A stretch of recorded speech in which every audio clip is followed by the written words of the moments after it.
Við höfum lengi verið að vinna að því að í rauninni fjölga konum sérstaklega í okkar geira, því orkugeirin er mjög karllægur geiri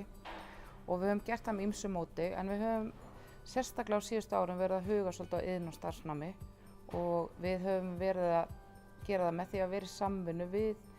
aðra sem eru að vinna að jafnréttismálum í iðn- og starfsnámi, til dæmis skólana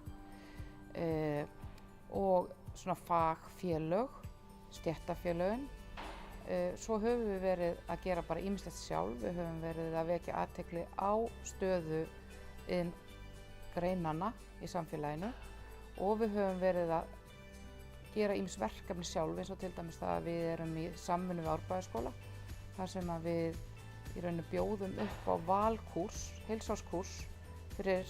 15 og 16 ára krakka, þar sem við koma hérna inn og læra iðngreinarnar okkar, þær greinar sem við erum helst að ráða úr, það sem eiginlega 95% karlar sem menntast í þeim greinum. Við höfum lagt mikla áherslu á að þetta sé kynjaskiptir hópar, að við erum með stelpur í einum hóp og stráka í öðrum. Við höfum verið með 8 stelpur og 8 stráka og við erum með sér að fjölga, það er svo mikil aðsókn að við erum að fara í 12 stelpur og 12 stráka á næsta ári, sem er algjörlega frábært. Og þessi krakka koma hérna og kynnast þessum greinum og þannig erum við að stuðla að breyttum viðhorfum til iðngreina meðal ungs fólks og sérstaklega kvenna. Svo höfum við líka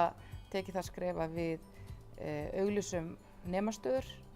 og við auglýsum sérstaklega nemastöður fyrir konur, og ef við fáum ekki umsóknir frá konum, sem við sem betur fyrir höfum ekki lent í, að þá ráðum við ekki karl í staðinn, við höldum þessum nemastöðum fyrir konurnar.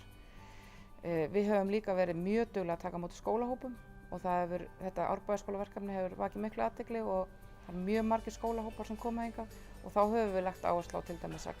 ekki bara vera með svona PowerPoint-sýningar eða slæðusýningar, heldur að leyfa krökkunum eitthvað aðeins að spreyta sig og sjá og gera til þess að vekja áhuga, þá sérstaklega líka ungra kvenna, á því að þetta eru alveg jafn mikið störf fyrir þær og fyrir stráka, því að við erum, eins og ég segi, með karllægan vinkil í okkar starfi.